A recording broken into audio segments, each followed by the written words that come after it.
is as follows. I was born in the Philippines. I was born in Quezon City. QC. And I came here when I was very young. I came here when I was 2 months old. We came to California. My parents started in the Los Angeles area in Echo Park. And then we later went to the Central Valley, where they were farm worker organizers with the United Farm Workers of America. And we lived there in a place called La Paz, which is peace in Spanish. And it was the headquarters for the United Farm Workers Movement of America, for the entire movement. My parents worked directly with Cesar Chavez, Dolores Huerta, Philip Vera Cruz, Pete Velasco, those great leaders that we've all heard about, read about, that helped create one of the greatest social justice, economic justice, racial justice, and labor movements our country has ever seen, and our state has ever seen. We lived in a trailer with my brother, my sister, my mom and dad, about 500 yards from where Cesar Chavez lived. And talking about today's theme of bayanihan and communal spirit, working together, that was an amazing historical exemplar of exactly that, of working together across racial groups, common people who wanted to make a difference, wanted to change the world, and did so, fought for justice, and made that happen. I later moved to Sacramento, where my parents both worked for the state of California. They were both union members with SEIU 1000, the Public Employees Union. I went to public schools all the way through 12th grade, and then I went away to college. I went to Yale College, Yale Law School, and then I came back here and I now live in the East Bay. And when I was studying in college, I wanted to study history. And one of the things I noticed when I was studying history was not everything that I knew to be historical fact was in the history books. And that's an important ongoing issue and challenge that if you're not in the history books, you don't get taught and you don't become part of history, but very important contributions have been made and historical chapters have occurred that don't make it into history. So I focused my work as a young undergraduate student and the senior thesis that we write on giving voice to some silent chapters in history, and specifically the Filipino-American experience in California. And I wrote my senior essay about a riot in the city of Exeter in the Central Valley that occurred in 1929. And I had went to all primary sources that had never been told before. So that's kind of my story of how I got to where I am today. My parents were always promoting public service. I knew from a very young age that I wanted to get into public service of some sort, whether it be in the nonprofit world or staff in government. Wasn't sure that I would ever run, but I have found that the opportunity to make a difference it really exists in public office. So one of the things that we were able to do this year was pass AB 123. And so, yeah, thank you.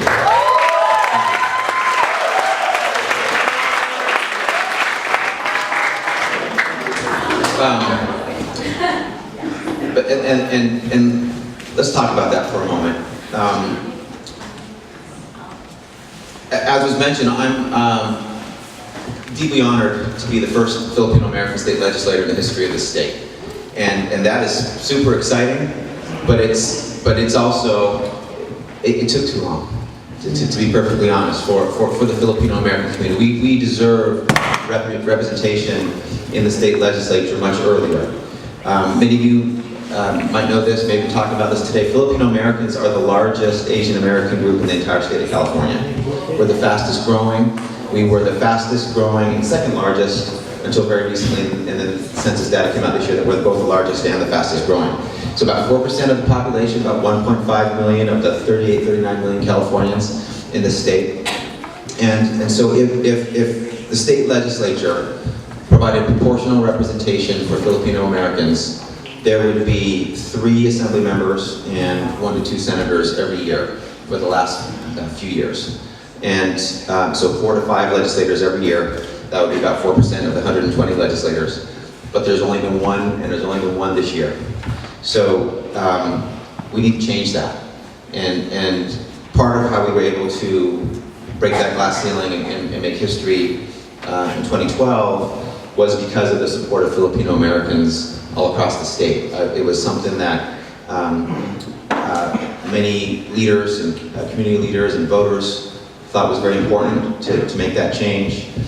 So as part of my campaign, I had Filipino-Americans knocking on doors and making phone calls, Filipinos from all over the country, literally sending in donations to help make history. And so again, to the buy-in and spirit of the issue of communal work and cooperation, history can be made and has been made when we act in that buy-in and spirit.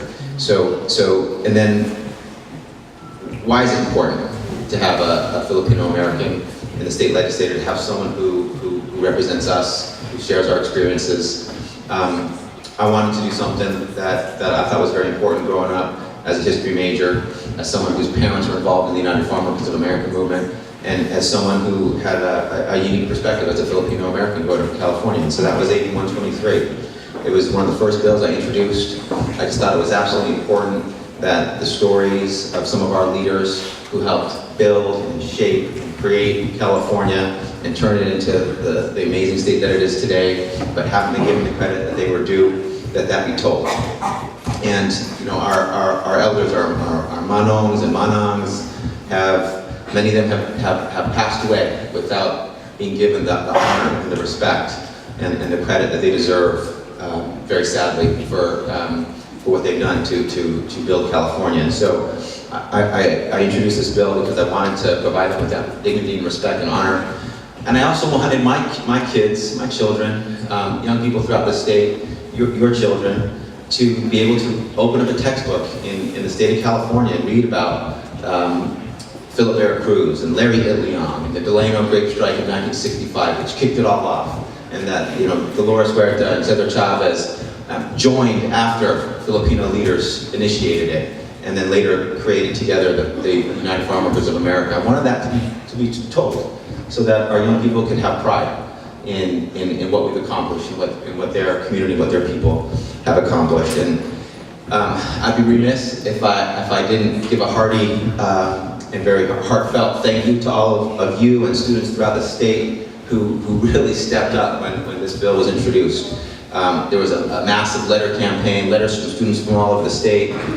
Websites were created around support for AB 123. There were rallies. There were students who testified. So there was all sorts of support. And so, you know, if you think that as a student you can't make a difference or you don't have a voice, I think that's an example that that's not true. That you have the voice and the influence and the power to make change that you seize and that you take advantage of. And AB 123, I think, was one example of that in action. So again, thank you, and then, you know, again, back to the buy-in spirit. This was an effort of where we had support from Filipinos across the state, young people, our elders, you know, Filipino professionals, and then a coalition of other supporters. The Latino community, super supportive of this bill, knew from their own experiences the contributions of Filipino-Americans to the movement. And so we got a very broad coalition of support along the way, and then we were really excited when last October, Filipino-American History Month, by the way, the governor signed the bill into law, and so now the story of the Filipino-American contribution is required to be taught in California schools. Just want to also touch really quickly on Super Typhoon Haiyan. So I was in the Philippines this past October. I went with a group called Gawad Kalinga USA that works with the international parent group, and their mission is anti-poverty work in the Philippines, specifically providing homes to homeless Filipinos in poverty, Filipinos living in shanty towns, Filipinos without real roofs over their heads and access to fresh water and electricity. And they go and they build villages all over the Philippines. And I went on a mission with them to do some of that work. And it was amazing working with a bunch of Filipino-Americans who were reconnecting with the Philippines for the first time. For me, it was my first time back to the Philippines in 18 years. I hadn't been there since the year before I started law school, when I spent the summer with my ninang in Tito, with my brother in Manila. And so it was amazing to reconnect. We came back, fast forward, we come back to home, and then just weeks later, Super Typhoon Haiyan, Yolanda hits.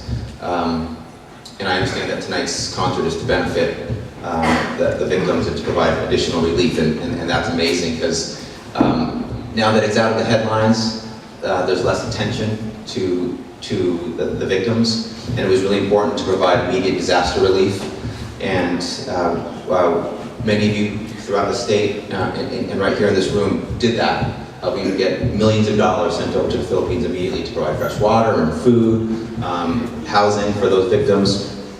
And one of the things I did in the days after that, I held a press conference in Sacramento with the Speaker of the Assembly and the Leader of the Senate, and called upon Californians to provide relief and support, and millions of dollars poured in as a result of that and other efforts. And then I did my own fundraising effort and helped raise tens of thousands of dollars that was sent back to the Philippines to help. But now that the disaster relief component is ending, the rebuilding effort needs a shot in the arm. And so I know that that's what some support that will be raised tonight will help with.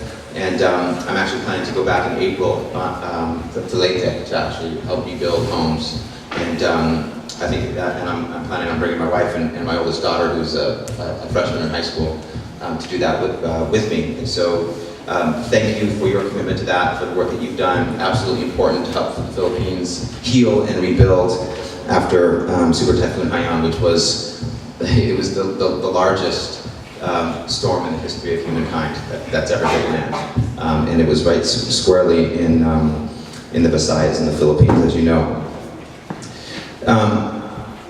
Just want to make a quick point about public service.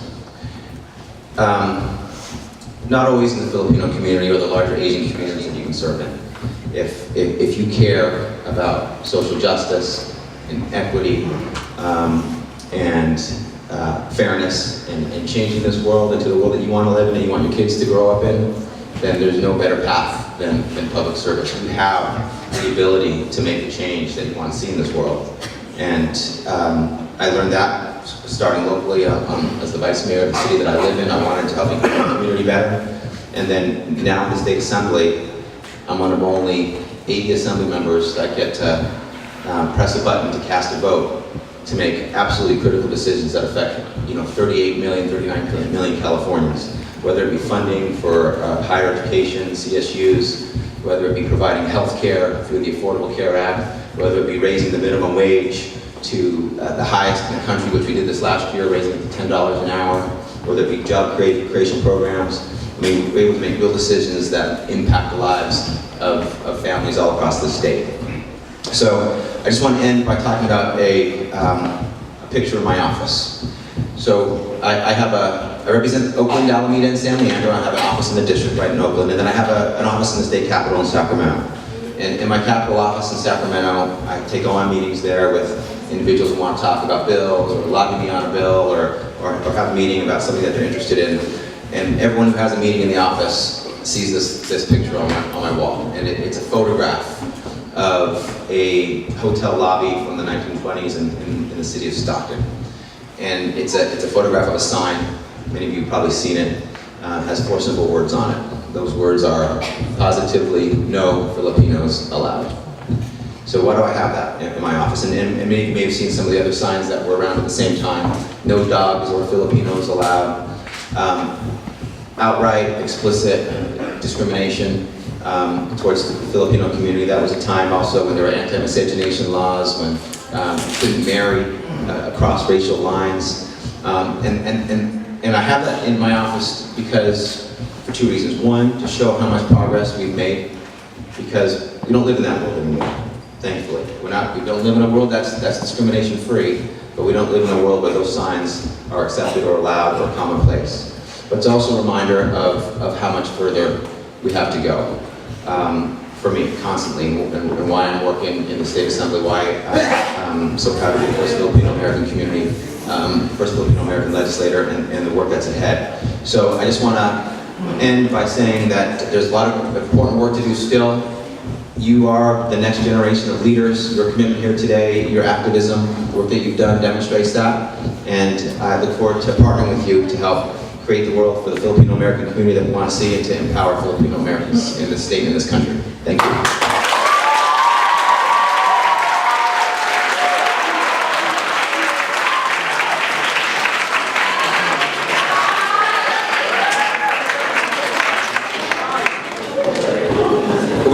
or do you want to do questions? Or if anyone has questions, happy to answer questions. Yes. So the question is, who's going to write the history that will be taught in the schools under AB 123? So there's a process for how curriculum gets developed in the state of California. The State Department of Education has a curriculum committee. They meet regularly. So they are going to be meeting in the coming months to pull together the curriculum, to gather the ideas that they think are most important, and to set the curriculum. So as I've shared with folks who've asked that same